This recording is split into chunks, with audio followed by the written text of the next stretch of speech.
Ojibwe, Saponi, and African American. Been involved with my community, Native community, since I was a baby. I'm a traditional singer. I was a traditional dancer for many years. And so, when it was time to go to college, I had a few friends that were already at UMass Amherst. And so I thought, well, I'll try there and see how it goes. And I moved here and I kind of fell in love with the area and I stayed here for many, many years. I've left on a few occasions, but I moved back most recently in 2015. We're in the land of the Pocumtuck and the Nonotuck. So Nonotuck is also the name of a place. A lot of times traditional names for Native nations relate to the location or something about themselves. So the Nonotuck meant the meeting spot at the river, the wide spot in the river. I do a lot of different things, but primarily I'm focusing on digital artwork, but trying to create digital artwork that appears as though it was just a standard painting that you might see in acrylics or oils, and getting away from just having it look, super realistic or super computer generated. I think that I like to play with these sort of interactions that we have in time and space and technology and tradition. Part of what I was raised with in the Native side of my family is that, all these things are intertwined. We're all related. We're all relations, right? We're all the humans, all of the animals, the trees, the grass, the water.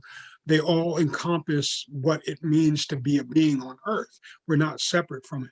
We're not separate from the spiritual world, even though we maybe can't access it readily.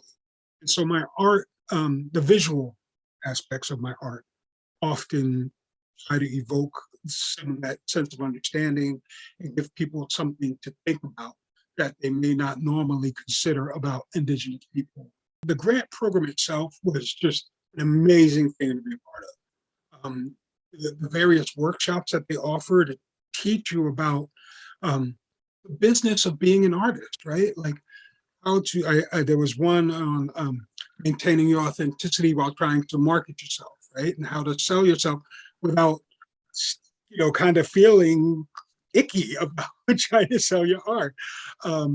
There was ones on licensing and how to create these relationships with businesses so that you can sell your art. Ones on how to file your taxes, things like that. Receiving the grant itself helped me be able to start doing some of the things about how to do business in this COVID world, right? How do I do a better marketing scheme and plan?